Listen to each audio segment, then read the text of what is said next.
Hello.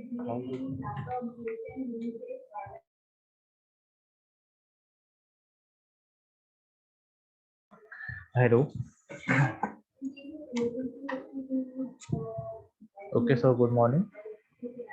सो आवाज आ रही है आप लोगों को? Yes sir. ओके।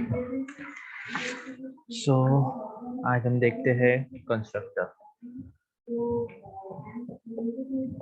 ओके, ये एग्जांपल है। पहले आपको मैं बेसिक बताता हूँ कंस्ट्रक्टर क्या है। Okay, constructor is nothing like, और जैसे आप अपने फंक्शंस को डिक्लेयर करते हो ना, जैसे आपने क्लास लेके और आपने कोई फंक्शन को कॉल करे और आप वो फंक्शन को यहाँ पे उसका पूरा बॉडी लिख रहे हो।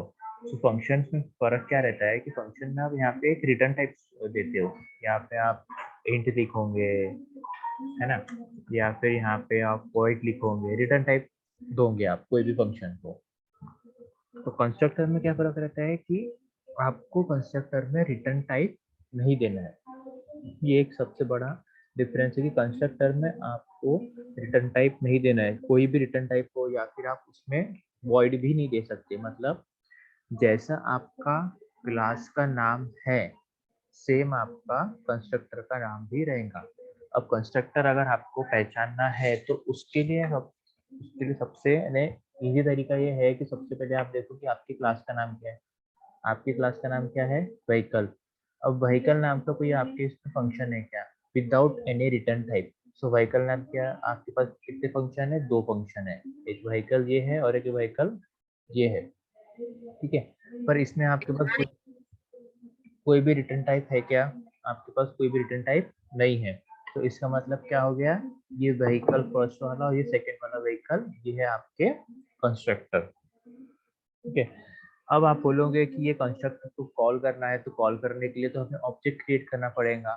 सो कंस्ट्रक्टर के लिए भी आपको ऑब्जेक्ट क्रिएट नहीं करना पड़ता। जैसे कि आप क्लास में जो भी फंक्शंस रहती है, अगर आपको क्लास के फंक्शन को कॉल करना रहता है तो आप क्लास नेम और उसको ऑब्जेक्ट नेम करके फिर ऑब्जेक्ट नेम डॉट जो भी फंक्शन है उससे आप उसको कॉल करते हो। मतलब ऑब्जेक्ट नेम को अपेंड करके आप अपने फंक्शन को कॉल करते हो। जैसे कि अगर सपोज ये बेसिक फंक्शन है समझो, ठीक है। सो अगर आपको सिर्फ फंक्शन को कॉल करना है तो आप क्या करते हो, व्हीकल आपकी क्लास नेम है, व्हीकल का आपने ऑब्जेक्ट बनाया वी, और वी डॉट क्या करते हो, फंक्शन को कॉल करते हो। ये आ गया आपका वी डॉट फंक्शन कॉल। ये नॉर्मल फंक्शन को आप ऐसे कॉल करते हो। मतलब व्हीकल मतलब आपकी क्लास नेम हो गई, वी हो गया आपका ऑब्जेक्ट नेम, फिर आपको आपके फंक्शन को कॉल करना है तो ऑब्जेक्ट नेम डॉट फंक्शन का नाम। इस तरह से आप अपने फंक्शन को कॉल करते हो। पर कंस्ट्रक्टर में आपको ऑब्जेक्ट नेम क्रिएट करने की कोई भी जरूरत नहीं है, आप डायरेक्टली कंस्ट्रक्टर को कॉल कर सकते हो। सो हमने क्या किया, यहाँ पे हमारे दो कंस्ट्रक्टर बना, एक व्हीकल और एक ये व्हीकल।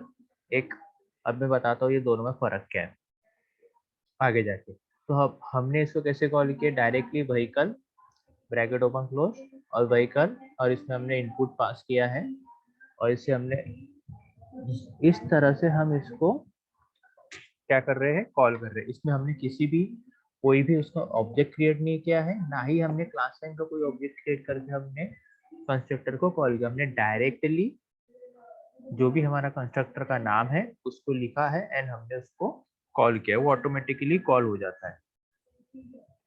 कंस्ट्रक्टर डिक्लेयर करने का बेसिक सिंटैक्स है, सबसे पहले आप पब्लिक करो। पब्लिक आपको करने पड़ेगा क्योंकि आपको एक्सेस स्पेसिफाई रहते हैं आपके पब्लिक प्राइवेट प्रोटेक्टेड। ठीक है, पब्लिक मतलब कि वो पर्टिकुलर ऑब्जेक्ट या वो पर्टिकुलर फंक्शन का जो एक्सेस है वो पूरे प्रोग्राम में थ्रू आउट द प्रोग्राम में रहेगा।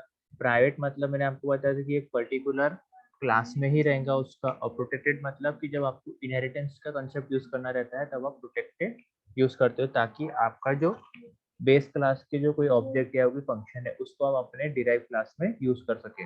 सो यहाँ पे आप इसको पब्लिक लिखोगे। पब्लिक इसलिए लिखा आपने क्योंकि आपको ये दोनों कंस्ट्रक्टर, एक व्हीकल ये वाला कंस्ट्रक्टर एंड ये सेकेंड वाला कंस्ट्रक्टर, इन दोनों को आपको कॉल करना है मेन फंक्शन में जाके।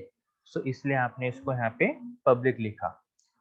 मैक्सिमम टाइम आप अपने कंस्ट्रक्टर को पब्लिक ही लिखते हो। बहुत ही रेयर होता है जब आपको यहाँ पे पब्लिक के बजाय आप प्राइवेट लिखोगे। ठीक, अब ये जो पहला कंस्ट्रक्टर है vehicle bracket open close, and जो सेकंड कंस्ट्रक्टर है vehicle bracket open int vehicle number bracket close, ये दोनों में फर्क ये है कि ये है आपका डिफॉल्ट कंस्ट्रक्टर, ये है आपका डिफॉल्ट कंस्ट्रक्टर। ठीक है, डिफॉल्ट कंस्ट्रक्टर मतलब कि इसमें आपके पास कोई भी आपने पैरामीटर पास नहीं किया है, कोई भी आपने यहाँ पे आर्गुमेंट पास नहीं की है। देखो यहाँ पे अपन ने कोई भी आर्गुमेंट पास की है क्या? नहीं की है। सो ये है आपका डिफॉल्ट कंस्ट्रक्टर। अगर आपको डिफॉल्ट कंस्ट्रक्टर पहचानना है सो जो भी कंस्ट्रक्टर में कोई भी पैरामीटर या कोई भी आर्गुमेंट पास नहीं हुई है वो है आपके डिफॉल्ट कंस्ट्रक्टर। एंड इसके अलावा दूसरा टाइप रहता है पैरामीटराइज कंस्ट्रक्टर। पैरामीटराइज में क्या है कि यहाँ पे आप कोई पैरामीटर पास करोगे, एक या एक से ज्यादा पैरामीटर अगर आपने पास किया तो वो रहेंगे आपके पैरामीटराइज कंस्ट्रक्टर। देखो यहाँ पे व्हीकल ये आपका कंस्ट्रक्टर है, इसमें आपने इंट व्हीकल नंबर, ये एक पैरामीटर है, पैरामीटर बोलते हैं या फिर इसको आप आर्गुमेंट बोलो, ये आपने एक पास किया है, डिक्लेयर किया है। तो ये है आपका पैरामीटराइज कंस्ट्रक्टर। ओके, सो ये है दो टाइप के constructor, default and parameterize. Default constructor मतलब जिसमें आपने कोई भी आर्गुमेंट पास नहीं की है, पैरामीटराइज कंस्ट्रक्टर जिसमें आप एक या एक से ज्यादा पैरामीटर को आप पास कर रहे हो। पास कर रहे हो मतलब आप यहाँ पे अगर आपको कोई प्रोग्राम होगा जिसमें आपको व्हीकल की इंफॉर्मेशन स्टोर करना है तो आपने क्या किया, डायरेक्टली आपने एक व्हीकल कंस्ट्रक्टर क्रिएट किया, उसमें आपने पास कर दिया इंट व्हीकल नंबर, और यहाँ पे आपने समझ लो और पास कर दिया इंटीजर में एक पैरामीटर पास कर दिया, समझो व्हीकल नंबर हो गया रजिस्ट्रेशन नंबर। ठीक है, फिर आपने क्या किया, इसको आपने इसको प्रिंट किया, सी आउट लेस देन से यहाँ पे आप प्रिंट करोगे, स्लैश एन मतलब आप उसको न्यू लाइन दोगे और यहाँ पे लिखोगे registration number of vehicle. Okay, and यहाँ पे आप लिखोगे रजिस्ट्रेशन नंबर। क्यों? क्योंकि यहाँ पे इसके आगे आपको अपनी वैल्यू अपेंड करनी है, मतलब ये तो प्रिंट होगा ही आपका registration number of vehicle equal to, पर इसके आगे आपको उसकी वैल्यू भी प्रिंट करना है, तो इसलिए आपने रजिस्ट्रेशन नंबर ये लिखा। अब आपकी वैल्यू प्रिंट कैसे होगी मैं बताता हूँ। अब यहाँ पे भी व्हीकल नंबर है, यहाँ पे भी आपको व्हीकल नंबर लिखना पड़ेगा। अब देखो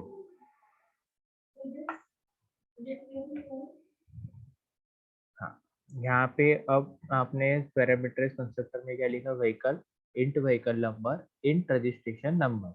अब ये दोनों व्हीकल नंबर रजिस्ट्रेशन नंबर, इसके लिए आपको कुछ तो उसकी वैल्यू पास करना पड़ेगा, तभी जाके आपका कंपाइलर वहाँ पे ये पर्टिकुलर स्टेटमेंट में उसको प्रिंट करेगा कुछ। ठीक है, तो आपने पास वैल्यू पास कहाँ पे की, मेन फंक्शन में गए, आपने व्हीकल कंस्ट्रक्टर को कॉल किया, उसमें आपने व्हीकल नंबर की वैल्यू लिखी 3242 एंड यहाँ पे आप रजिस्ट्रेशन नंबर लिख दिया, समझो ये आपका रजिस्ट्रेशन नंबर है। ठीक है, अब प्रोग्राम चलेगा, कैसे चलेगा, सबसे पहले मेन में आएगा, मेन में आया, फिर मेन के अंदर घुसेगा, मेन के अंदर घुसने का तो सबसे पहले कंस्ट्रक्टर क्या मिला, व्हीकल, व्हीकल कंस्ट्रक्टर मिला, तो वो कहाँ पे गया, जम किया उसने यहाँ पे उसको डिफॉल्ट कंस्ट्रक्टर है ये आपका, उसको क्या मिला, cout, this is vehicle constructor, ये वो प्रिंट कर देगा कंपाइलर।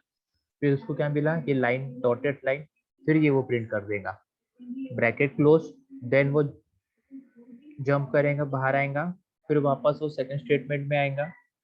ये है आपकी व्हीकल, यहाँ पे फिर से सेकंड कंस्ट्रक्टर मिला, ये है आपका पैरामीट्रिक कंस्ट्रक्टर मिला उसको।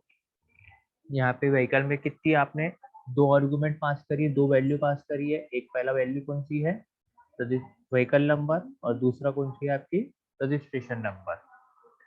ओके, ये रजिस्ट्रेशन नंबर व्हीकल नंबर लेके वो ये कंस्ट्रक्टर के डेफिनेशन में जाएगा। यहाँ पे इंट व्हीकल नंबर में वो 3 to 4 to स्टोर करेगा। इंट रजिस्ट्रेशन नंबर में 4581 जो भी रजिस्ट्रेशन नंबर है वो स्टोर करेगा। सी आउट में this is parameterize constructor print होगा। फिर नेक्स्ट स्टेटमेंट में जाएगा, फिर सी आउट, यहाँ पे व्हीकल नंबर इस प्रिंट होगा और उसके आगे हमने क्या प्रिंट करना है, जो हमारा व्हीकल नंबर है। यहाँ पे व्हीकल नंबर कौन सा है हमारा 3242, 3242 यहाँ पे प्रिंट होगा। फिर वापस कंस्ट्रक्टर ओवरलोडिंग, ये मैं आपको आगे बताता हूँ क्या है कंसेप्ट इसका, ये प्रिंट होगा।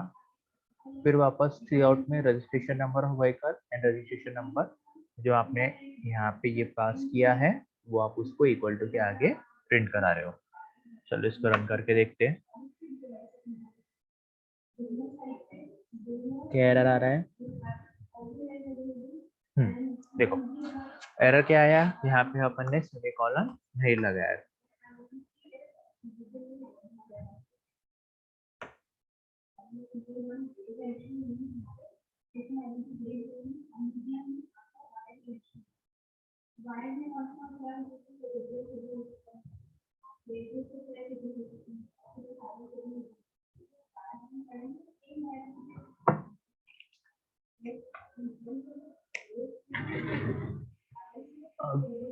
Resource temporary unavailable.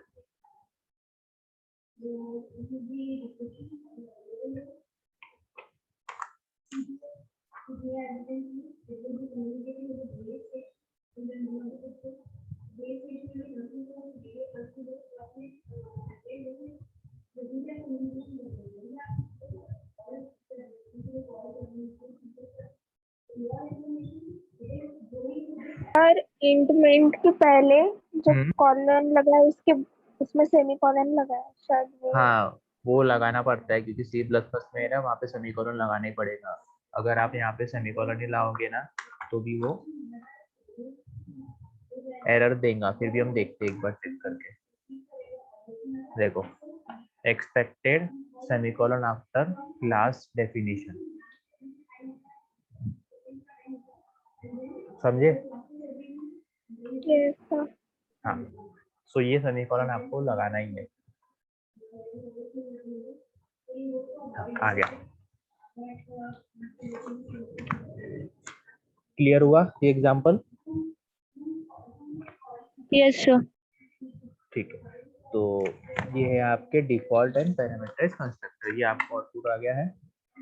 अब इसमें एक चीज आपने नोटिस करी होंगी कि ये जो व्हीकल है ये क्लास, ये जो कंस्ट्रक्टर का नाम सेम है, ठीक है। इसमें जो सेकंड कंस्ट्रक्टर है इसका भी नाम सेम है। सो ये जो दोनों कंस्ट्रक्टर का नाम सेम है, सो इसमें आपके कंसेप्ट आती है कंस्ट्रक्टर ओवरलोडिंग। कंस्ट्रक्टर ओवरलोडिंग मतलब कि आप एक ही कंस्ट्रक्टर को बार बार ओवरलोड कर रहे हो, मतलब बार बार उसके ऊपर नए नए ऑपरेशन परफॉर्म कर रहे हो, बार बार उसके ऊपर नए नए पैरामीटर या एक डिफॉल्ट कंस्ट्रक्टर कॉल करके आप उसको परफॉर्म कर रहे हो, ठीक है। सो जब भी आपको क्लास नेम और क्लास नेम के साथ में आपको कंस्ट्रक्टर नेम एक ही बार दिखा, अगर ये सिंगल रहेगा, समझो अगर आपके पास ये नहीं है, इतना पार्ट नहीं है आपके पास, समझो, ठीक है।